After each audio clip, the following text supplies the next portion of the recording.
दीपक, ये अपने आप में चौंका देने वाले आंकड़े हैं। और कुछ एग्जिट पोल, जब हम कल बात कर रहे थे, जब हमने 1 तारीख को एग्जिट पोल जारी किए थे और पोल्स में हमने चर्चा भी की थी कि आंकड़े बदल सकते हैं। कुछ विशेषज्ञ ऐसा कह भी रहे थे कि आंकड़े चौंकाने वाले होंगे। बीजेपी का दावा था वो तो सच साबित हुआ ही, लेकिन कुछ एग्जिट पोल जो है वो धरे के धरे दीपक यहां पर रह गए।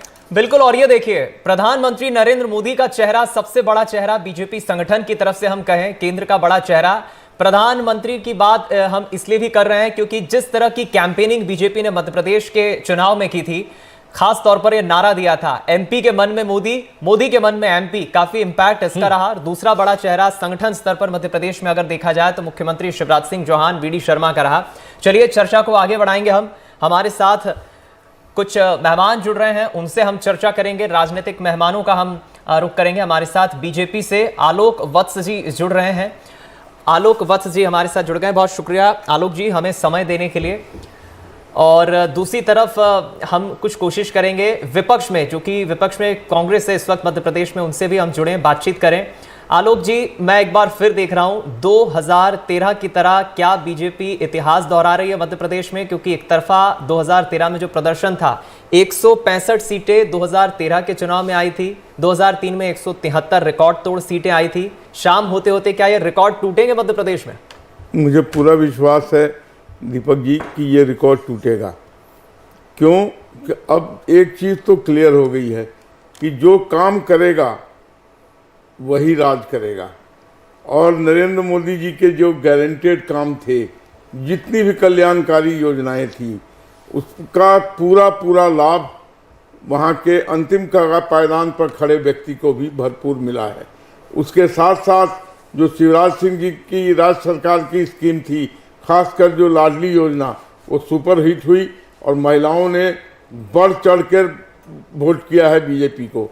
ये साइलेंट वोटिंग था जो लोगों के समझ में नहीं आ रहा था।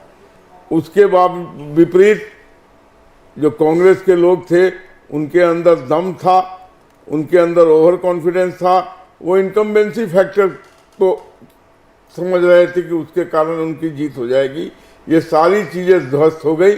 एक ही गारंटी चली, वो है मोदी गारंटी, मोदी मैजिक। और अब ये सिद्ध हो गया है कि देश जिस सुरक्षित हाथों में चल रहा है विश्व गुरु बनने की तरफ, जो कवायद चल रही है, जो विश्व में हमारी एक पहचान बनी है, जो देश 5वीं सबसे बड़ी अर्थव्यवस्था में खड़ी हो गई है और तीसरे की तरफ अग्रसर है, तो अब देश के लोगों का पूर्ण विश्वास मोदी जी के कारनामों में है। और हम जिसको भी, डबल इंजन की सरकार तो हमारी वहाँ बननी तय है, जिसको भी हम वहाँ पर चीफ मिनिस्टर बना के लाएंगे, उसके नेतृत्व में भी ये डबल इंजन की सरकार जिस तरीके से देश प्रगति कर रहा है, उस तरीके से प्रदेश भी उसी रफ्तार से प्रगति करेगा। और मुझे उम्मीद है कि मध्य प्रदेश शीघ्र हिंदुस्तान के 2-3 बड़े स्टेट में खड़ा हो जाएगा। 2024 के चुनाव के लिहाज से, अगर लोकसभा चुनाव के लिहाज से इन परिणामों के आंकड़ों को देखें आलोक जी, तो क्या संकेत दे रहे हैं आंकड़े? क्या writing is clear on the wall. जब इन कठिन परिस्थितियों में इतनी बड़ी जीत ले ली, तो 2024 तो क्लीन स्वीप होगा। वो तो मोदी जी का खुद का चुनाव होगा। जब मोदी जी के नाम के नुमाइंदे के नाम पर इतनी वोट पड़ सकती है, तो मोदी जी के नाम पर तो सुनामी आएगी, क्लीन स्वीप होगा। 400 के पार हम जाएंगे इस बार 2024 के चुनाव में। अगर ये आंकड़े कांग्रेस के पक्ष में अगर आज होते, जो 161 आज बीजेपी के पाले में दिख रही है सीटें, अगर वो कांग्रेस के पाले में होती, तब आपका उत्तर क्या होता आलोक जी? देखिए, आप शायद भूल रहे हैं कि हम 2 पर लोकसभा में चले गए थे। हम वहां से 303 पर आए। हमारे यहाँ कार्यकर्ताओं की बेस आज विश्व की सबसे बड़ी कार्यकर्ताओं की बेस है। डेडिकेटेड, डिसिप्लिन कारगर है। हम 365 दिन 24 घंटे चुनावी मोड में रहते हैं। हमने पार्टी को आगे बढ़ाने के लिए, हिंदुस्तान को विश्व गुरु बनाने के लिए, राष्ट्र धर्म के हित में अपने कार्यकर्ताओं की फौज को डिसिप्लिन कैडर बना के झोंक रखा है। तो हम जब तक हिंदुस्तान को पूर्ण विकसित नहीं कर लेंगे, तब तक हम ये चीज को बिल्कुल ठंडा नहीं होने देंगे। और उस प्रोग्रेस को हम चलता पुरजोर ढंग से चलाएंगे जब तक भारत विश्व में नंबर 1 नहीं बन जाता। हमारे यहाँ सारे लोगों को घर, शौचालय, सारी सुविधाएं नहीं प्राप्त हो जाती, एक असली विश्व गुरु, एक राम राज्य की स्थापना नहीं हो जाती, तब तक हम चैन से बैठने वाले लोग नहीं हैं। आलोक जी, लेकिन चमत्कार आपकी पार्टी करती क्या है, मुझे ये समझ नहीं आ रहा है। छत्तीसगढ़ के 8 एग्जिट पोल सब औंधे मुंह गिर गए।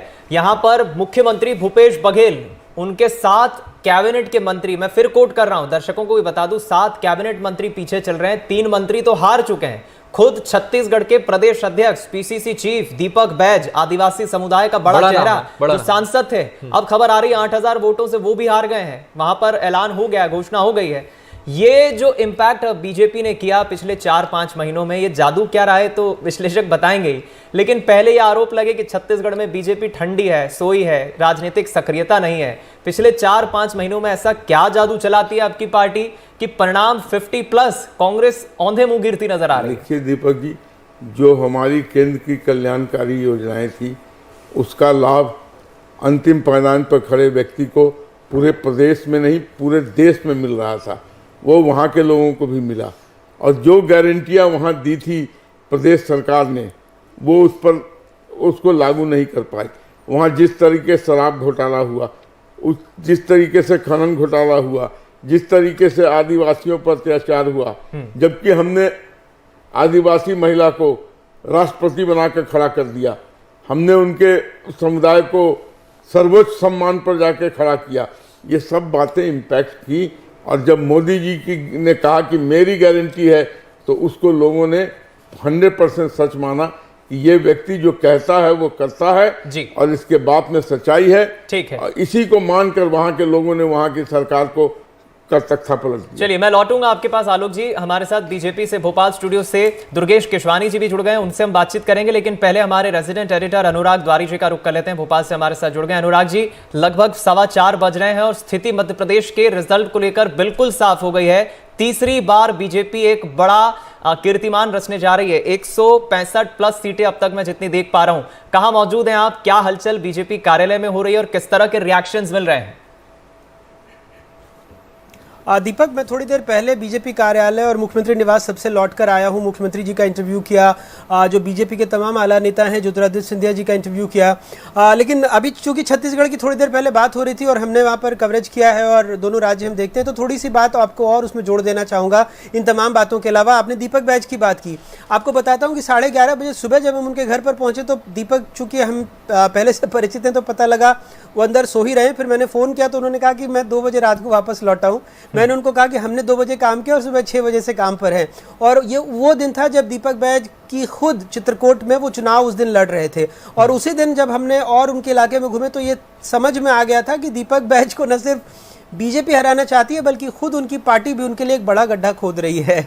और चलिए, ये तो एक दीपक बैज की बात हुई, लेकिन पूरे के पूरे बस्तर इलाके में देखिए बहुत गंभीर बात है। आप चमचमाते होर्डिंग से सारी चीज़ों को रंग दीजिए, लेकिन जो लघु वनोपज है, इमली है, चिरौंजी है, इन सब के पैसे 6-6, 7-7 महीने से आदिवासियों की छोटी छोटी रकम 400-600 ऐसी रकम नहीं मिल रही थी। और कई बार इस बाबत हमने कहानियां भी की। सिलगेर को आप देख लीजिए, 2 सालों से आदिवासी सड़क पर पड़े थे, किसी ने सुध नहीं ली। तो ये घमंड और अभिमान नहीं होना चाहिए किसी भी सरकार को कि वो संवाद भी नहीं करेगी और उसके बावजूद लोग उसको वोट देंगे। तो एक अहंकार, एक कुशासन एक बड़ी वजह बनी है। और साथ ही साथ जिस तरह से वनमैनशिप में आप अगर किसी भी पार्टी को बढ़ाना चाहें तो वो एक बड़ी वजह बनती है। मध्य प्रदेश की दूसरी तरफ आप बात करें, बार बार ये बात कही जा रही थी कि शिवराज सिंह चौहान को जब 2 लिस्ट आई कि उनको शायद अब टिकट ही नहीं मिलेगी, तब भी हमने कहा था कि ऐसा संभव ही नहीं है। वो जो 76 नाम है, 80 में से उसमें से 5 दफे से ज्यादा कांग्रेस वहां पर जीत रही, यानी एक तरह से कांग्रेस का वो अभेद्य किला है। तो सबसे बड़ी रणनीति तो यही रही कि जब अपने केंद्र के नेताओं को वहां पर लेकर के आते हैं और आसपास के इलाकों में भी जीत दर्ज करते हैं, जो आपको इन नतीजों में भी परिलक्षित होगा। और इसके साथ ही साथ 165 रोड शो और रैलियां रोजाना 12 से 3 का औसत। क्या जो बार बार ये सवाल उठते हैं कि शिवराज सिंह चौहान का भविष्य क्या होगा, जिस नेता के कद को कम करना है, क्या आप उनको इतने मौके देते हैं? नहीं। और जब पत्रकारों से किसी प्रेस कॉन्फ्रेंस में ये पूछा जाने लगे कि इस रूम में कितने ओबीसी पत्रकार मौजूद हैं, और उस वक्त मध्य प्रदेश ही नहीं देश के सबसे बड़े ओबीसी नेताओं में शुमार शिवराज सिंह चौहान को काटना किसी के भी बूते की बात नहीं। ये पार्टी का आंतरिक मसला हो सकता है कि इसके बाद उनका भविष्य क्या होगा, लेकिन ये कहना कि उनको हाशिए पर रखा गया था, ये सही नहीं था। और यही वजह कि आप देखिए, न सिर्फ लाडली लाडली बहना जो कि गेम चेंजर साबित हुई है। यहाँ पर एक बहुत अहम नेता है कमलेश्वर पटेल, सिहावल से लड़ते हैं और CWC के मेंबर भी हैं कांग्रेस के। जब उनसे मैंने कहा कि आपकी सीट थोड़ी खतरे में दिख रही है क्योंकि 85% महिलाओं ने वोट किया और मात्र 63% पुरुषों ने, क्योंकि मध्य प्रदेश में 29 सीटें ऐसी हैं जहाँ पर महिला वोटर की तादाद पुरुषों से ज़्यादा है।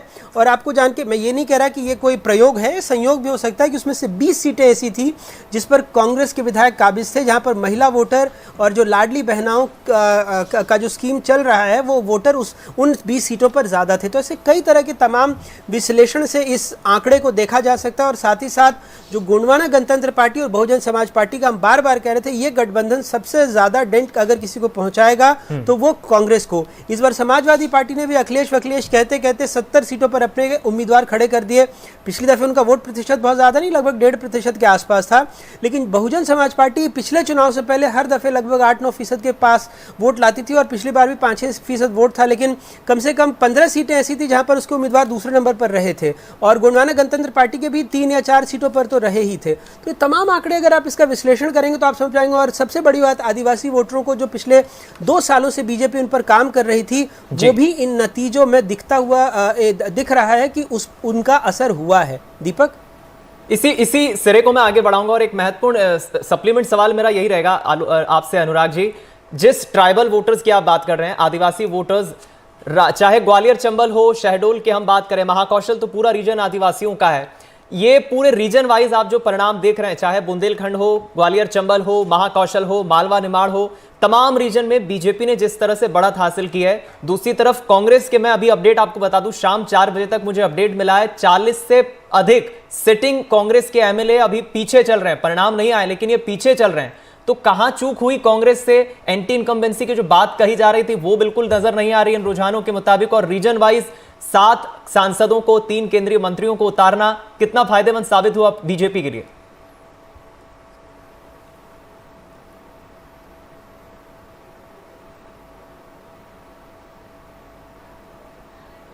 लगता है मेरी आवाज अनुराग जी आप तक पहुंच नहीं पाई। सुन पा रहे हैं आप?